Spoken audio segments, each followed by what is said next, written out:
what did I not learn the first time that I had to have this heart attack happen again? Like, what did I not learn? Faith is not the belief God will do what you want. It is the belief that God will do what is right.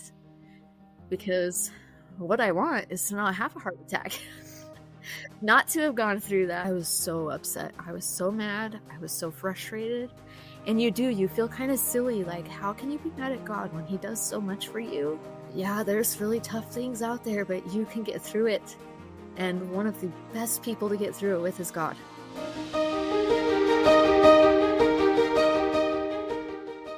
Welcome to Let Me Tell You, a podcast where people share their experiences with trial and heartache in order to bring comfort, hope, and inspiration to others.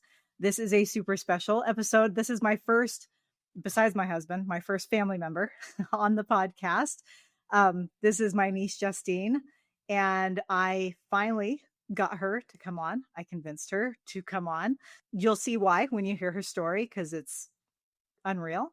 But Justine, first of all, thank you for being here. So I asked her, we actually saw each other a few weeks ago up in Utah over fall break. And she was like, oh, I didn't know you had a podcast. And I said, yeah. And I said, you need to be on it. And and you were like, yeah, I don't know about that. That was a hard no. Yeah. Okay. It was a hard no at that point. I was like, okay, we're going to take a little time. We're going to work on her. And we did it. We did it. We got her here. I thought was really cool was you shared something with me when you were like, she texted me late one night. She's like, okay, I've been thinking about this. Like, maybe I can do this. And we had a really good conversation. And there was a scripture that you brought up. And so I wondered if you would talk about that a little bit. Yeah, just to kind of preface that, and Bethany will probably go over it too. I'm a survivor of 3 SCAD heart attacks, which I can talk about more. And I had 3. So my first one ever that I had almost a little over a year ago was really hard for me. And I just kept wondering, like, what should I do with the experiences that I've had? And the scripture that I kept turning to was Matthew chapter 5, verse 14 through 16. Ye are the light of the world. A city that is set on a hill cannot be hid. Neither do men light a candle and put it under a bushel, but on a candlestick, and it giveth light unto all that are in the house. Let your light so shine before men that they may see your good works and glorify your Father which is in heaven. And I kept reading that, and I was like, I really need to do something with my experiences. And I just decided I was going to take every chance and every opportunity that I had to share kind of what I've learned and what I've been through. And so that's what led me here. Yeah. Well, and that's one thing I tell people. I'm like, if you've been through something, share it. Someone needs to hear it. Someone needs to hear, either the specifics of what you went through or just the overall, how did you do it? How did you get through it? And I feel like that's the whole point. We're here to help each other. And so I love that you were like, okay, I keep getting this prompting, like I keep getting this message. And I think that's what happens until we get those little opportunities. So I'm glad that you came on, because I'm super excited for you to share about this, because I mean, honestly, anyone who is watching this and can see Justine, she does not look like the type of person. She is young, she is fit to have 3 heart attacks. This is crazy time. Okay, so let's back up. So the first one was it like a year and a half ago? Yeah, it was May 2024. I think 2025 now. So yeah. Okay, so go with us through that day, because I remember some things from that day, but I of course want to hear it from you. So I actually wrote down a couple things so that I could remember. So that's why I'm looking down. Just so I didn't forget any key points. But yes, so my first heart attack happened May 3rd, 2024. I woke up May 3rd just feeling really down and blah.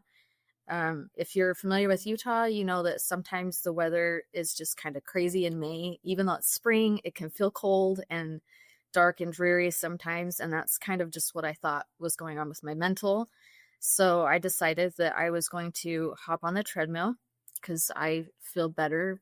You feel better when you work out, right? So I'm like, I'll get on mine. And I got my 4-year-old son. He was, 4 at the time, situated with a show just for what I thought was going to be a 20-minute run on the treadmill. I start running, and 12 minutes in, I started to feel really sick. Like I had the worst stomach flu in ever. And I just remember thinking, if I can make it to the bathroom, I'll be good. Like I just have to make it up my stairs. It was in the basement at the time. I'm like, I just have to get to the bathroom. And I remembered I called my husband and told him he needed to come home because I was throwing up really bad and I wasn't sure how I was going to take care of my 4-year-old son, pick up my daughter from school, like all these things at the time. And the next part is where my brain does not remember a lot of things. I think that's one of God's tender mercies. I apparently called my mother-in-law, who's a nurse, and I called my parents, and then I called my husband again. And I told all of them I wasn't feeling well, that I couldn't breathe, and that my chest hurt. I've had times when I've thrown up and passed out because of low blood sugar before. So my husband was thinking that's what I had. So they were just rushing home to kind of check on me and see how I was doing. My husband was on the phone with me for a little bit of that time, and he told me to get my 4-year-old son. And somehow, I do not remember, but somehow I did. And then I went silent on the phone and I wasn't talking. And my son got on the phone with my husband and told him that I was sleeping. My husband and mother-in-law rushed to our house. Everyone arrived really close to one another. My husband assessed me and found that my oxygen, heart rate, and temperature appeared to be normal, but I was unconscious. I began to seize. I didn't have a heartbeat anymore. My mother-in-law did CPR for 4 minutes while my husband called the ambulance. My parents were there and rushed my son out and took him with them, and they went and got my daughter from school. The ambulance arrived, but I still didn't have a heartbeat. They used the defibrillator 5 times on me, start to finish. I was without a heartbeat for 25 minutes. If you're familiar with medical, you know that's not good. There's a lot of things that can happen to the brain without that. So it was honestly a miracle that my mother-in-law was there and did CPR when she did. That's one of the reasons why I don't have why I didn't have brain damage.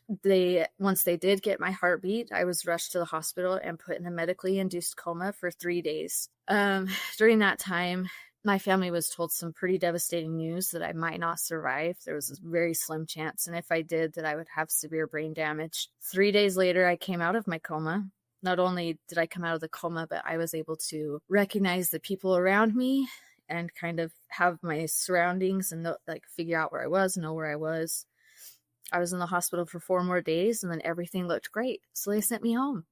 Like, I even passed the cardiology test that they have, the cardiac rehab test that they have you do to make sure that your heart rate's like stable. Everything looked good. I was sent home with oxygen that first time. Like, did your body hurt?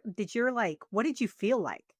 Did you just feel tired, like, when they sent you home? Miraculously, they didn't break my ribs or anything, but I still had like some bruising and my ribs hurt a little bit. And just because I was intubated, my tongue hurt really, really bad and my throat hurt really, really bad. And so I just came home but I had such a neat experience that I was just like, okay, I'm going to handle this upcoming bit with what I can. Like, the doctors told me I can and can't do this. And so came home with this new set of rules that I wasn't a fan of, but I was like, I'm going to follow because I want to feel better. Well, yeah, you had to be babysat, right? Yes. So they sent me home, and I don't know for sure if it was my doctor that was like, you need to be really careful, or a mixture of my doctor and my husband. But I came home and I had to have 24-hour like surveillance, and which I have amazing families. So it really wasn't bad.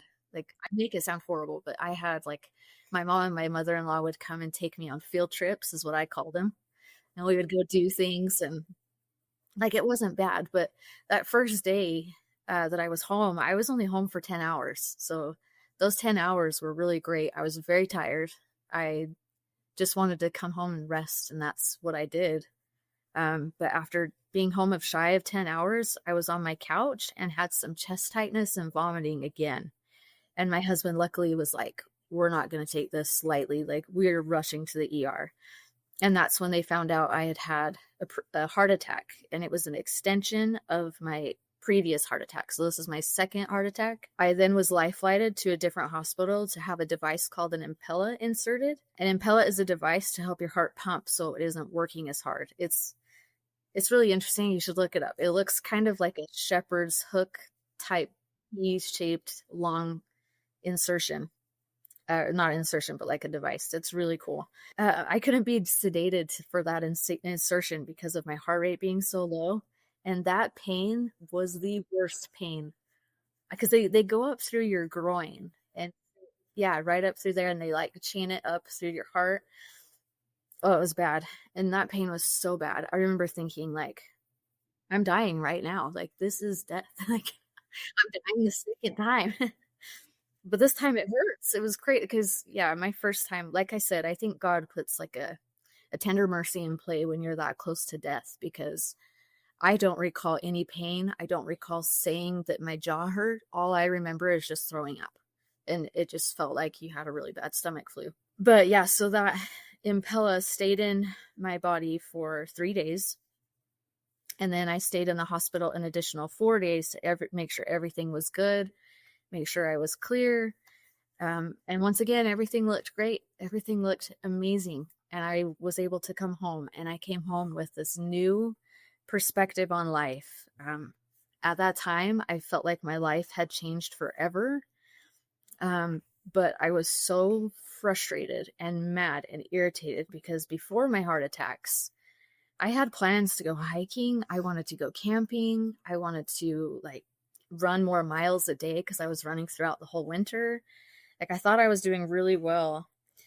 And I felt great. Like a lot of things for a SCAD, which is a spontaneous coronary artery dissection, is they like to think that it's because of like emotional stress or physical stress that you're putting on your body. There's not really anything that you can do to prevent or predict a SCAD. And I was so frustrated when I was reading about it because I was like, well, I was not emotionally stressed. I was not really physically stressed. I was on my treadmill doing what I had done so many times before. So I came home and I was just so mad. I just was so mad that I couldn't do what I wanted to do for my favorite season, which is summer. And I mean, my doctor did remind me that he did let me go swimming. So if my doctor happens to be listening to this, thank you for letting me go swimming.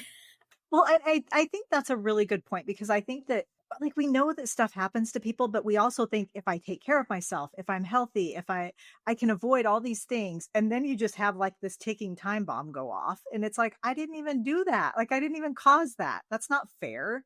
I actually have a quote that I have in my journal that I found and wrote down for this because I feel like it's so important for me especially to remember this. But it says it's God's job to do the impossible, and it's our job to believe He can trust the process.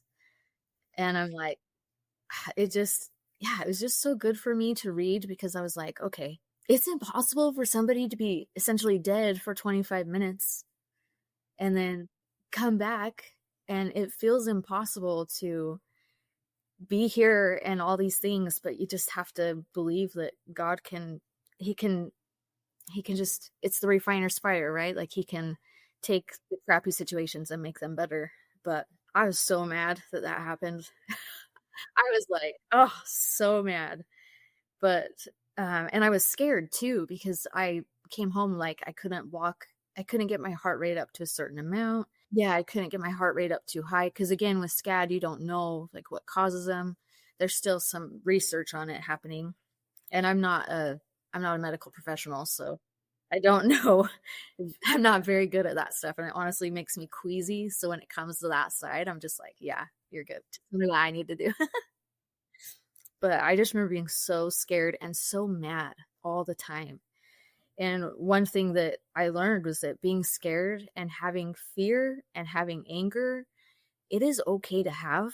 It's 100% feel those feelings, but it's super important to not let them linger, because when you let them linger, that's when it's kind of like you kind of get into some scary dark waters, right? You need someone else to like help you up out of that, right?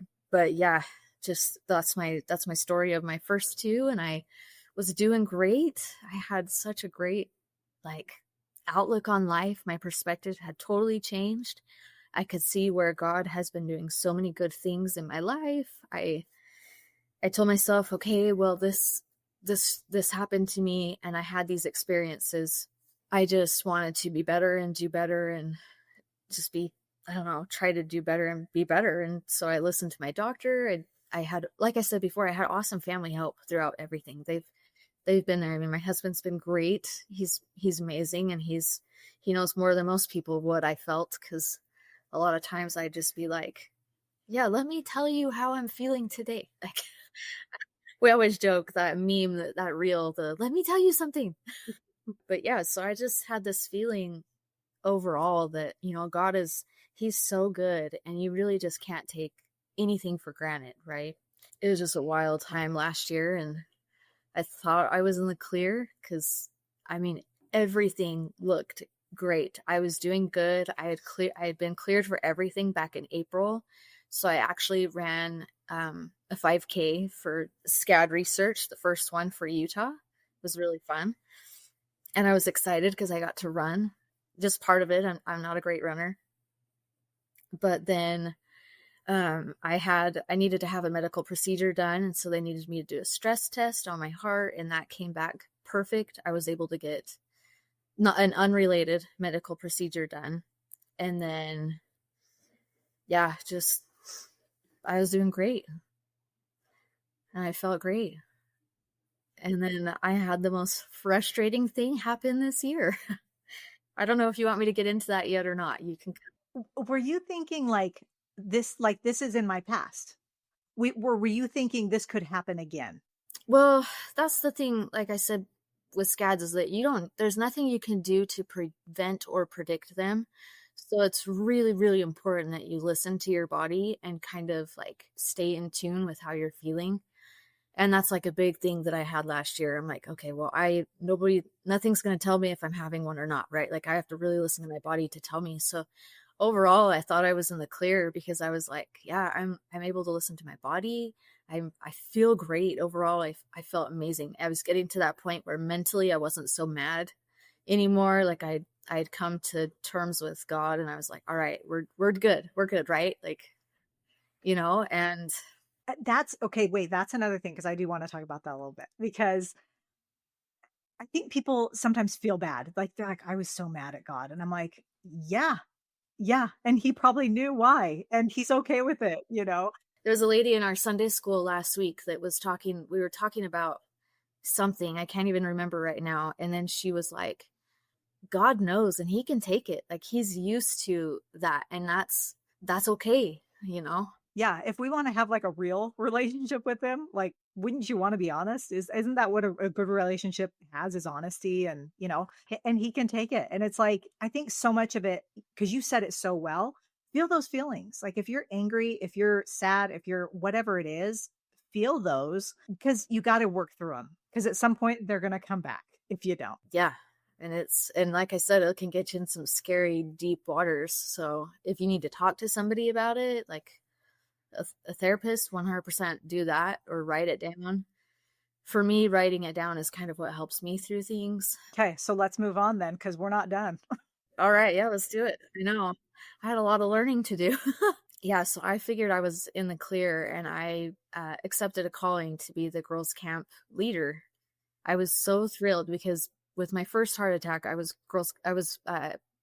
young women president.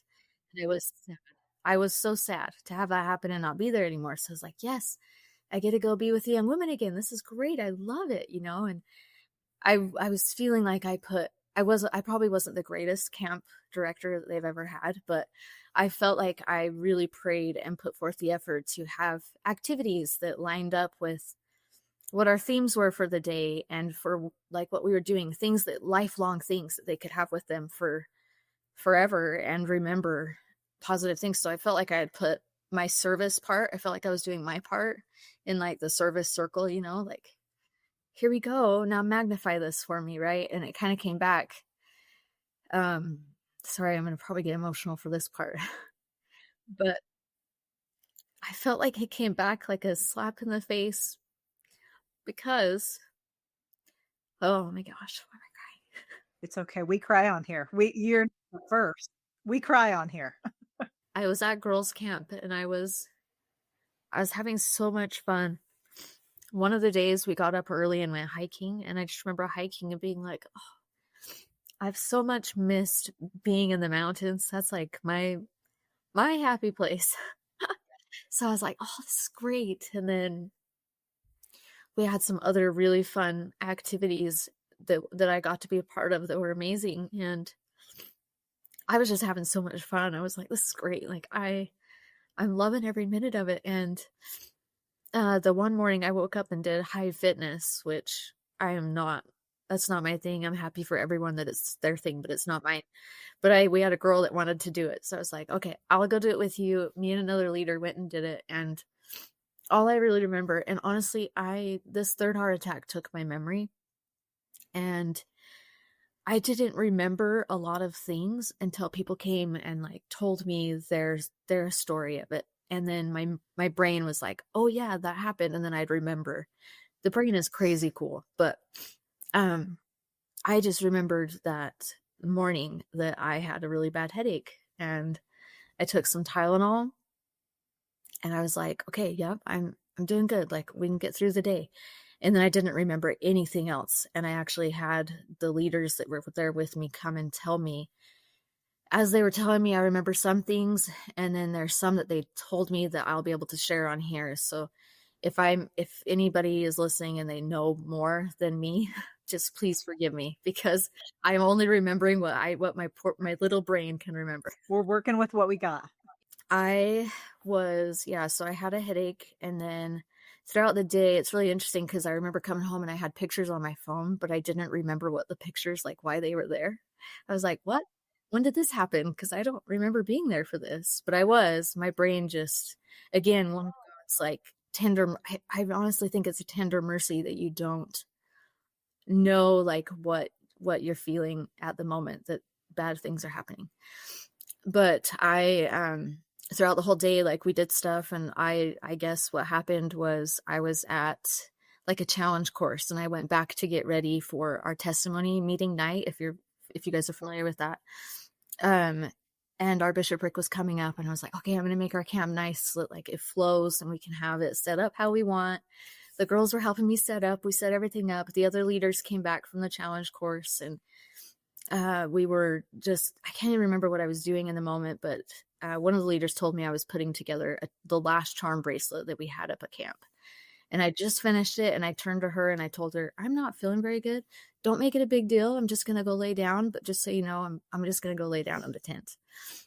And she kind of thought to herself, like, okay, I don't think that's great. And Based on your history. yeah. And so she kind of like told the other leader that was there with us, which was also a nurse. And I'll touch on a few things that like interlock at the end that I've now been able to realize that I've thought were really cool, and that I've been pointed out that I'm like, yes, that's really cool. But the other nurse, she told the other leader that's also a nurse, and she came into my tent and saw that I was laying on my cot and I was sweating profusely. And I told her I didn't feel good, and she instantly was like, I need to get some nurses that have stuff, because she didn't come up as a nurse. She came up as a leader. She's just a nurse for her profession.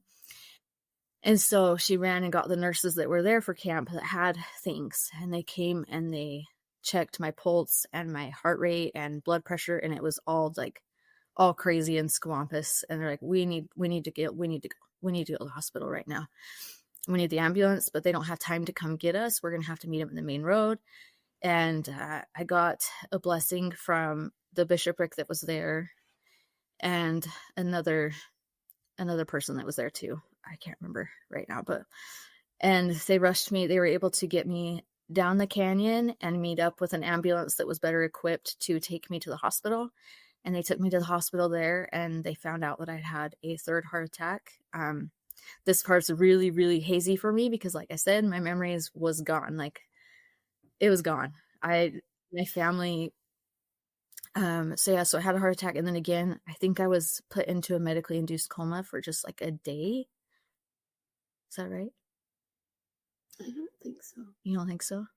I don't think you were ever in a coma. I wasn't in a coma? Okay. Did they have me intubated? No. No? Okay, see, I don't remember something.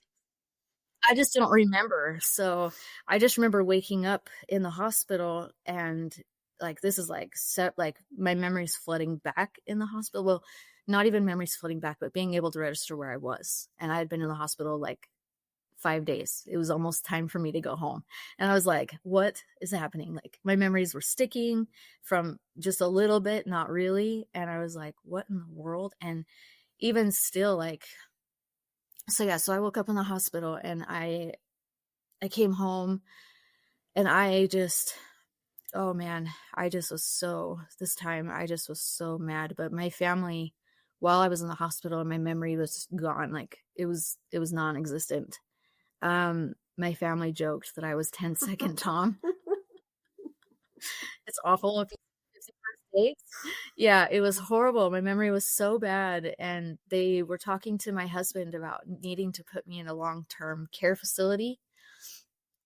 And I wish he was like here. He'd have so much more insight to this, but um yeah, they were talking about putting me in a long-term care facility. Like they were banking on my memories. Like, how do they come back? Because again, this third heart attack, my heartbeat was gone for 25 minutes again. Like I died again. Like, and I'm not trying to take it lightly. It's just such a mind-blowing thing that I'm like, I died. Like, how does somebody come back from that? Right? Well, I remember when I was up there and we were talking about it, and I mean, we were joking, or you guys were joking at this point, where it was just like your husband, you would wake up or you'd say, like, "Where are we?" Like, "We're in the hospital," and he'd like 5 seconds later, "Where are we?" "We're in the hospital," and it was just, Yeah, just 10-second Tom. I was taking the medication that my doctor was having me take. I was taking my daily aspirin. I was working out 3 times a week. I'd been cleared for like everything. So to have a third, I was just when my memories like finally got like caught up to me, I came home so angry and just like almost borderline like, if there's a God, then tell me, because I was just so mad. Because once again, I was back to missing out on my favorite season because this third one happened in June. July. Oh, sorry, July. See, memory.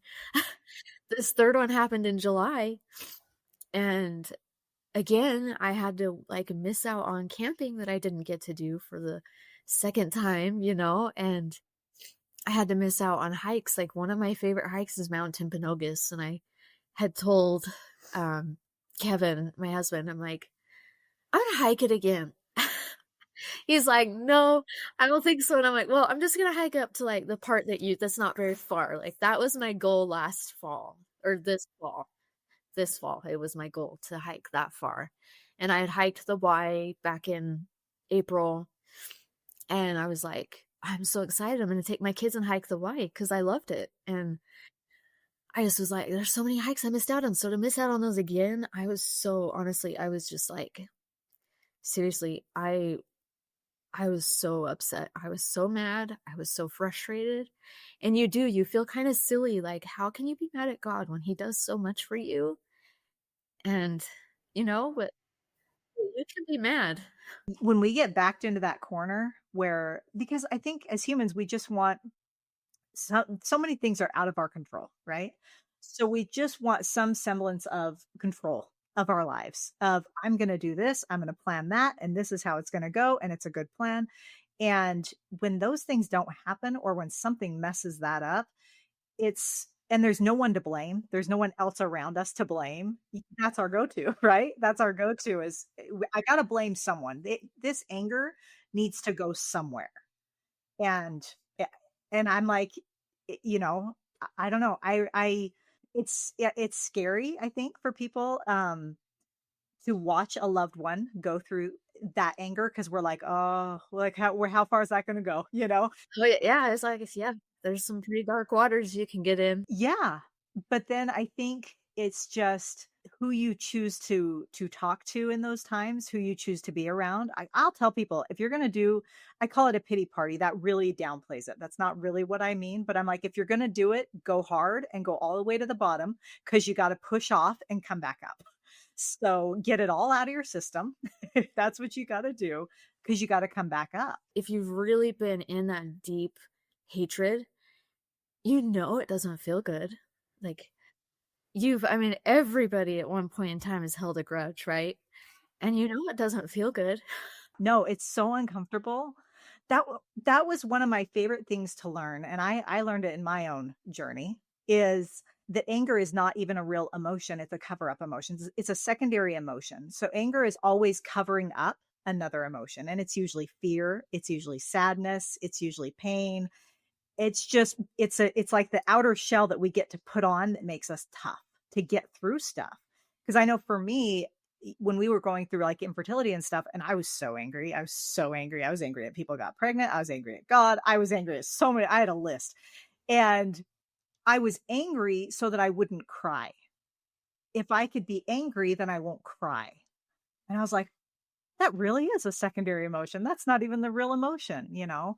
So I think it's so good that you're talking about this, because I think some people might have the same experience, or not the same, but you know what I mean? Something similar, or think, oh, she just should just be so happy that she's still here. And there's so many emotions. So I'm so glad you're talking about that. Well, and like with my first 2 heart attacks, I remember getting home, and I remember one day in particular, there was somebody that had a son have the same heart attack as me. And I just remember thinking, like, how did they get through it? Because I see no end, like, to be like, well, you can't do this anymore. And I just kind of wish there was somebody out there that would be real.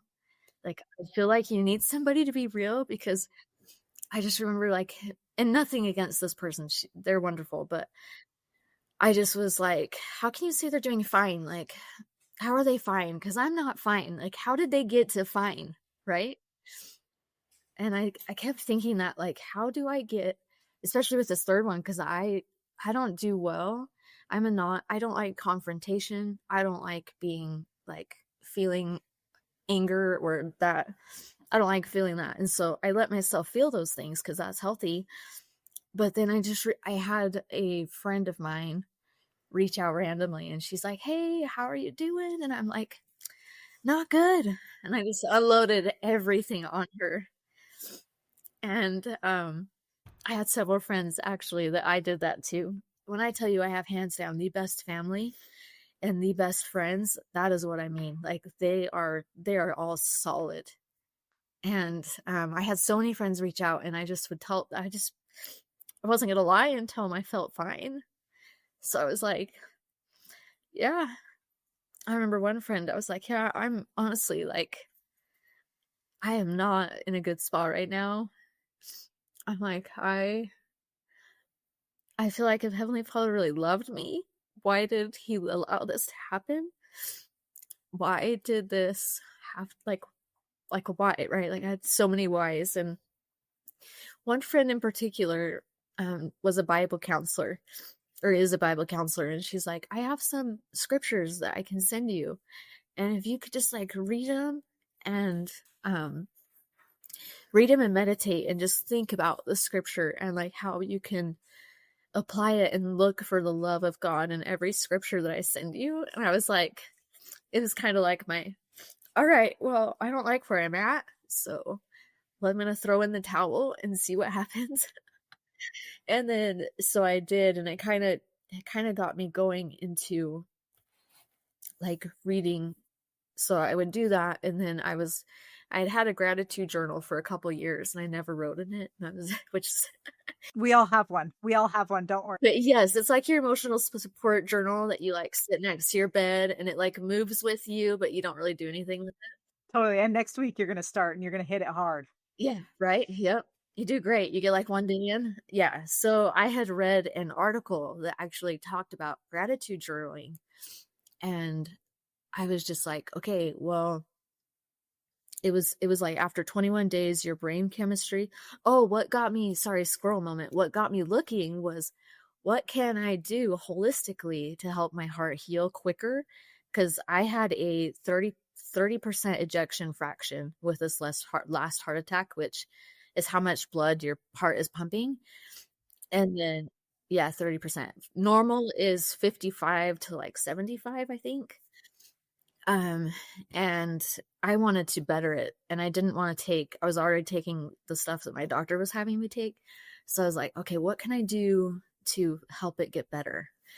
And one of the, like, hippier things was to read about, do a gratitude journal, because there's scientific evidence that it can change your mind, the neural pathways in your mind. And also because of that, it can help your heart. And I was like, well, I'm already doing a lot of impossible things. Like, let's just go ahead and see if this is real. And I started doing that this summer.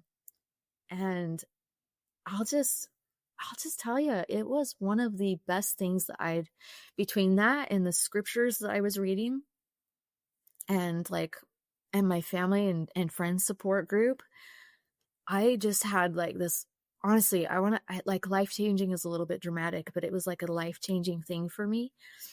And it made me think about so many different things. And one of the biggest things for me was perspective. It helped me see a different perspective through God's eyes because yes, I was angry and there's not a timeline on anger. So you can be angry for as long as you need and work through all of those different emotions that come along with that. For me, I just don't do well when I'm that way. And perspective was huge for me, which leads me back to those little things I'm circling back. Sorry, in one big circle, it goes around and around. But one thing that was pointed out to me was at girls' camp, the first day that we were setting up our tent, we noticed that there were some locks on our cots. And we even said, we're just going to lock our cots just in case. Like, why would we need to lock a cot? We're not running around. We're not doing anything crazy. Like, we would be fine to not lock them, right? But because my cot was locked, they were able to carry me out on a stretcher. Like, the cot served as a stretcher out of the tent. So they didn't have to like work around a bunch of my stuff.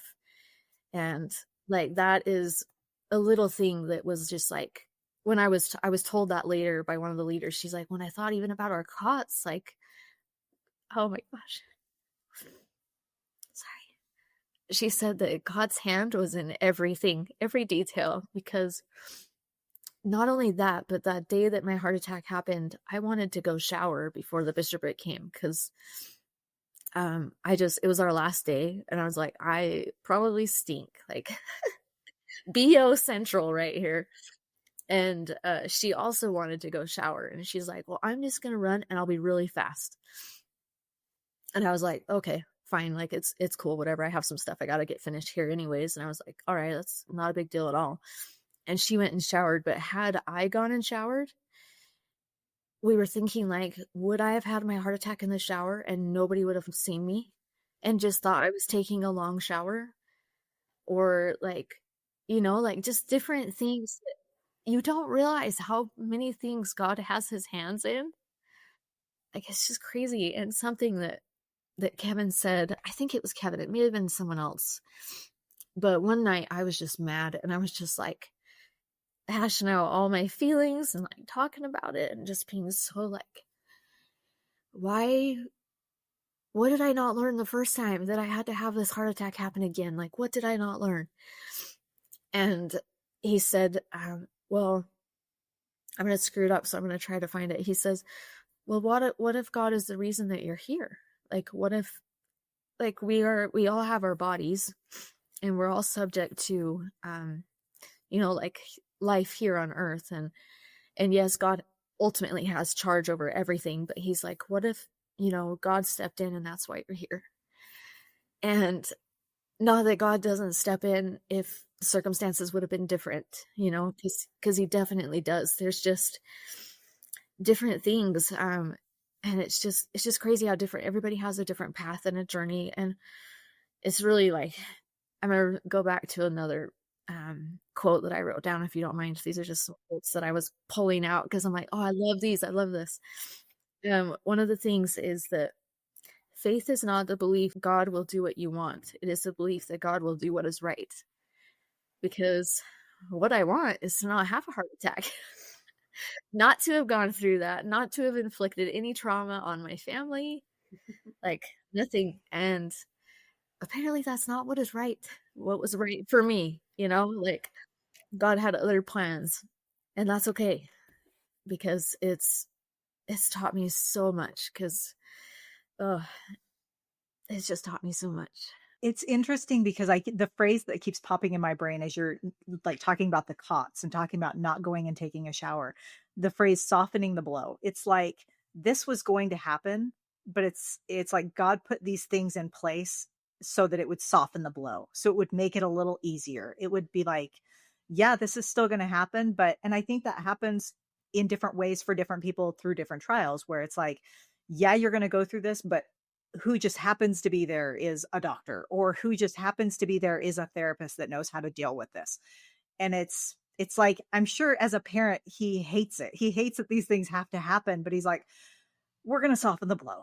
we're going to give some help. Yeah. Well, even going way, way, way back, Kevin and I, we had lived in a house for 8 years and it was supposed to be our 5-year home. So we had outgrown it. And we were looking for new homes out in Levan, which if you're familiar with Utah, you have Payson, Santaquin, which is where I live. And then we were looking at a house down in Levan, which is 20 minutes south of Nephi. So it's like an hour from Santaquin total-ish. And they don't have a great like ambulance system. I think it may be changed now, but for last time I checked, it was just Nephi that would come down to Levan and help. And we were like, okay, well, if we lived in Levan with my heart attack, I would not be here because the ambulance was here so fast that first time. And they worked so hard. Like there's just so many great nurses that have helped me. So many great doctors, like you were saying, the right doctor, because my first heart attack, I had a doctor that was like, no, we can't go in and do an angioplast because we'll blow her heart. Like, this is a SCAD. They heal on their own most of the time. And he's like, so yeah, we're not going to do that. And I didn't know that until one of the ladies that works at the hospital told me, yeah, you had really good doctors there that knew what they were doing, because it could have ended up really bad. Like, just God is in the details. I think it was Kim White that said that. He really is in all the details. If you're going to choose to open your mind and see those details, that was hard for me, because when my young women's leader that was with me told me, even our cots, like, I could see God's hand in everything. I was still at that point where I was like, no, you don't. I'm like, because I don't, so you don't. Like, nope, that didn't happen. And so it just, oh man. So yeah, God is definitely, he's in every detail of our lives. And so what is your life like now? What is different now because of the experience you had in July? oh man, I don't even know where to begin. Everything. I feel like I'm able to have a better perspective on life. Like, I'm able to step back and things don't. So with my first heart attack, I had an experience that really opened my eyes to how fast life is here on earth. Like, in the moment, it feels like it is forever long and you feel like your days are never going to end. But it is so fast here on earth. I just can't even emphasize that enough. And so for me, my perspective now is it going to matter really in the grand scheme of things? Is this moment, that like this little argument that I'm having with my kid, going to matter overall? Like, obviously I'm the parent and I have to parent, right? You have to be a responsible parent. But some things I'm like, yeah, if you don't want to wear shoes, it's fine. Like, you're not going to get hurt, like just little things like that. It's like, okay. And like even bigger things, like, I don't even know, just bigger things. That's just different perspective because of how time is here on earth. It is so short and it is so precious. Every interaction that we have with everybody around us, I firmly don't believe in coincidences at all anymore. Like, no such thing. And one of my biggest things now is, and it sounds really cliche, but it is like, positivity is just, it's mind blowing. Once you start to like open your eyes, and even if you just start with something small, like if you just wake up and you're like, okay, I'm just going to see one thing that God did today, one thing. And that could be walking outside. Like, I remember for me, it was like, oh, hey, there's a weed. Cool. Like, we're starting small. Yeah, you have to start really small. I had to start really small. And it just, over time, I just remember seeing the beauty in everything. Like, I I remember being on a walk and it was still kind of dark outside. And so the light was just kind of turning like a purple hue. And I just remember being like, that was the most beautiful thing I've ever seen. Cause I felt like, because I just, just back to perspective, my perspective has totally changed. And not that I'm a perfect person. I'm not perfect at all. I still have my moments. I still have, days where I want to be angry, and it's fine. But I definitely try. I feel like my relationship with God has really changed. I pray a lot more. I feel like it's strengthened for the better. I try to give God that time to see through his eyes what I needed to learn and how I needed to help others too with this experience that I've had. And like, I keep going back to like the refiner's fire, but really I feel like we're put through these things so that we can, well, even a better analogy that I love. So I love mushrooms. I've loved them for a very long time. Not the drugs, the actual cute little mushrooms. Yeah, the cute little plant. Just have to clarify, just cause. Yes, thank you. I've always liked them before they were popular. Like, they became trendy a couple years ago. I've always liked them. And so I was like, well, I've been really liking mushrooms. I better figure out like what they actually do besides psychedelics, because I learned a lot about psychedelics in one of my college courses that I had to take. And I was like, well, what else do they do? Because people always talk about how they're great for the environment. And I'm like, okay. So mushrooms will take the particles that are around them and like break them down and actually recycle them back into the soil around them to help the plants in the area grow. And something that just keeps coming back to me, and I'm like, I need to share this with more people, is that and it sounds so weird, but we're kind of like a mushroom with our experiences. If we want to be, we can grow. So mushrooms grow through some really sketchy things. They grow through like literal crap. They grow through all the things that you can think of. And they actually help those things around them, right? So we can be like a mushroom. And one of my favorite sayings is to grow through what you if I could talk, grow through what you go through, because all of us have crappy experiences that we go through. Mine is so different from everyone else's, but yet they are all crap. They are all really hard experiences that we have to go through so that we can help the others around us and we can help ourselves and become better in the end. And so I just love that. Such a random.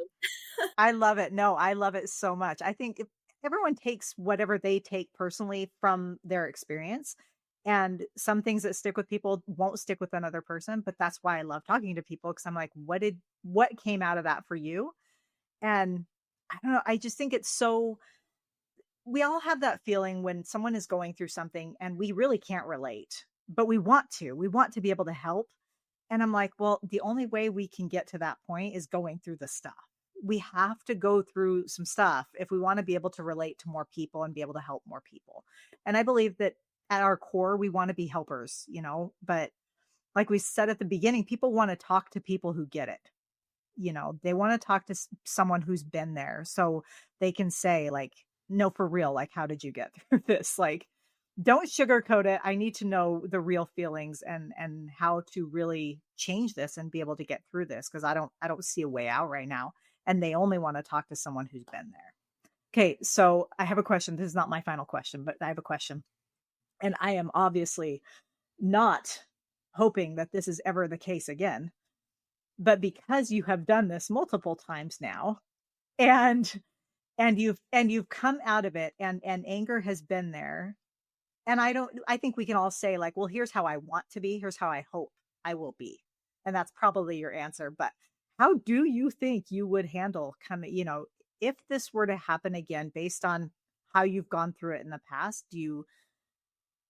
What do you think would happen? How do you think you would handle it? Well, it's really hard to say I'd be great with it or be like, yeah, come at me again, because like 3 strikes you're out, right? So I'm like, well, okay, my first thing would probably be, are you kidding me right now? Like, I don't understand why this needs to keep happening, but all right, I've done it before. Like, let's just kind of let's get it done. Let's go through the steps. So first I'm going to be angry. Second, I'm going to not be liking where I'm at, right? I'm going to be mad about being where I'm at because I want people to feel like I'm a happy person. Not that I'm fake, because I want people to see the real me too and see me struggle and rise above that. But I just want to be able to go through the things. But I want to, I'd be angry, probably be like, I don't like being angry. And my kids play a big part for me, my kids and husband. I want them to know that, there's really tough things out there, but you can get through it. And one of the best people to get through it with is God. Because he knows start to finish. He knows infinity and eternity, and he knows everything. But even more than that, I want them to be able to turn to Christ, because Christ has been there and he's felt everything that we have felt. So you're never truly alone. And I just want people to know that you're never alone. It's so easy to feel that sometimes. But we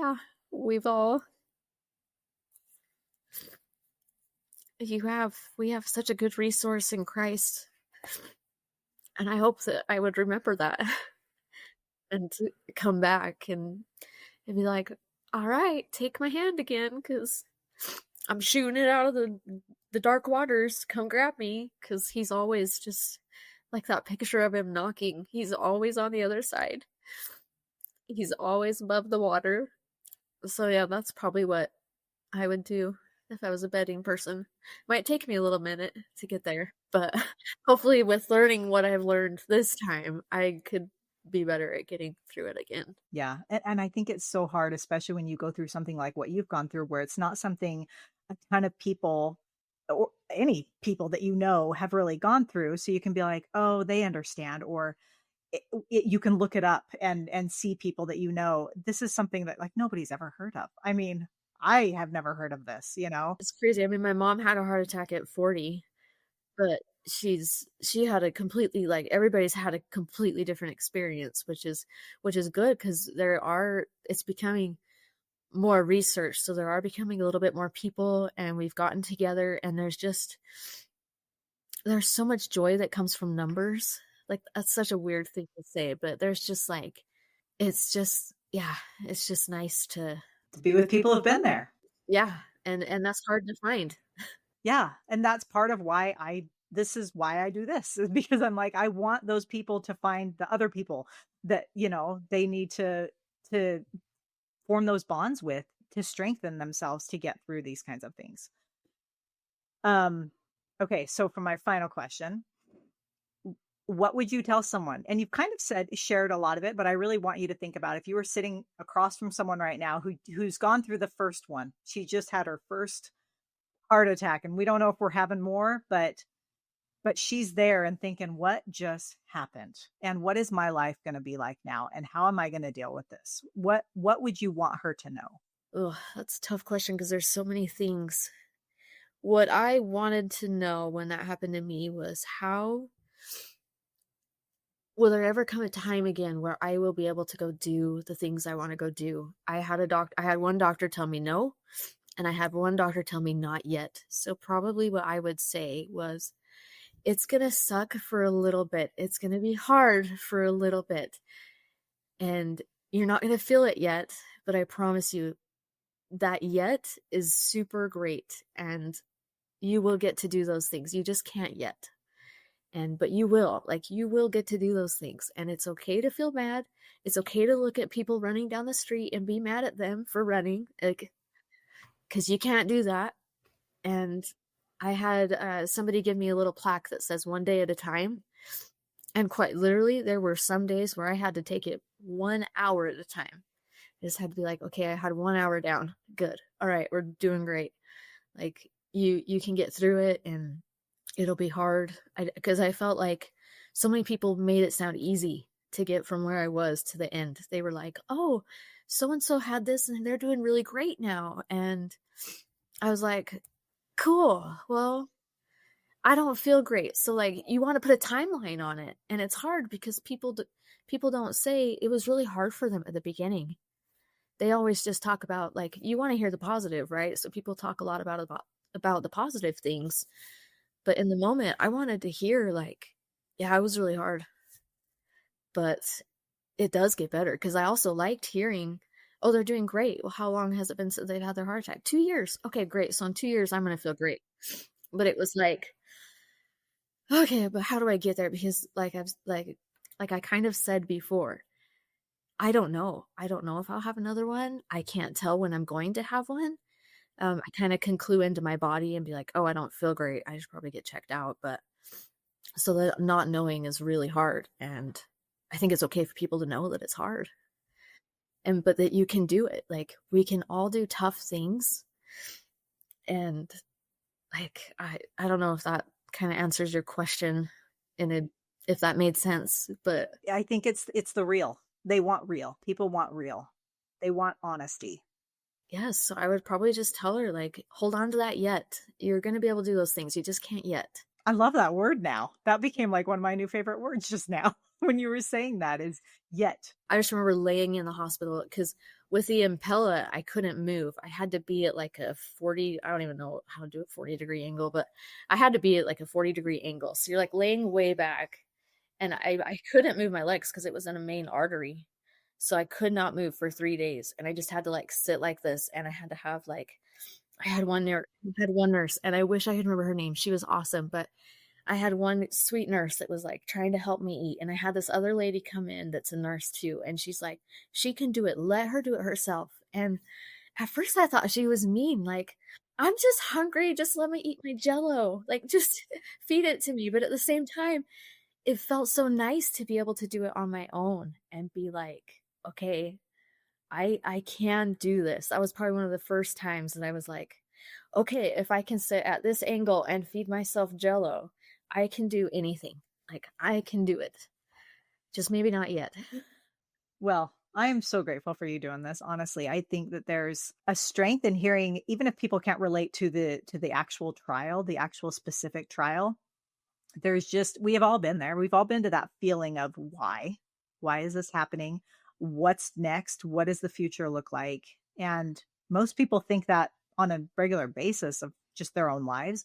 But I think the more that we can share when we've been there and how we pulled ourselves out of it, that's the stuff people want to hear. They need to hear, And so I'm just so grateful. Thank you so much for doing this. Yeah, you're welcome. One of the things that I love, just gonna throw this in there too, was I have a bracelet that says stronger than yesterday. And I think everyone should have that, because we all can be stronger than we were yesterday, no matter what we've been through. I love that. That's so good.